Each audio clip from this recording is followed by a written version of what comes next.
Okay, so for my project, I created a mind map to memorize the endometrial and ovarian cycles.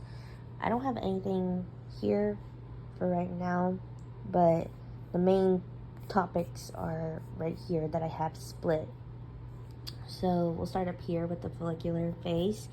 So I call this one the eggs growing phase, and I just put main points there that the secretion of FSH by the anterior pituitary gland causes ovarian follicles to develop during the first half of the menstrual cycle, what days they are, and also that FSH and estrogen increase during this phase. And then next, I have the ovulation phase, which is where the egg is released, and I put the pituitary gland begins secreting LH, causing an LH surge, which is the main thing of the ovulation cycle right here. So put it on day 14, and I put the definition of ovulation.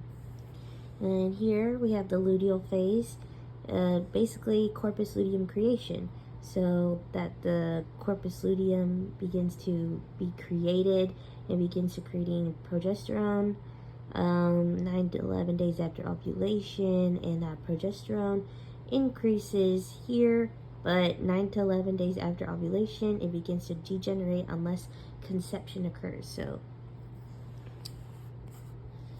and then down here we have the endometrial cycle.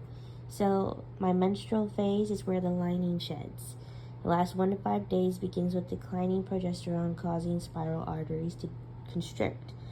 But the most important part is that the zona functionalis layer of the endometrium is shed.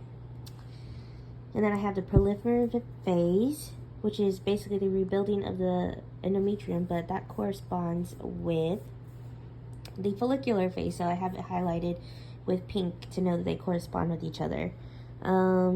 Estrogen stimulates layer of endometrium to regenerate and grow. So, and I have that, and estrogen increases because obviously it's rebuilding the endometrium. And lastly, I have the secretory phase, which is the prep for pregnancy, is what I called it. Begins after ovulation, endometrium thickens and prepares for implantation. And I put that menses occurs on day 28 because it's day 15 through 28. But the secretory phase corresponds with the luteal phase, so I have that highlighted in blue.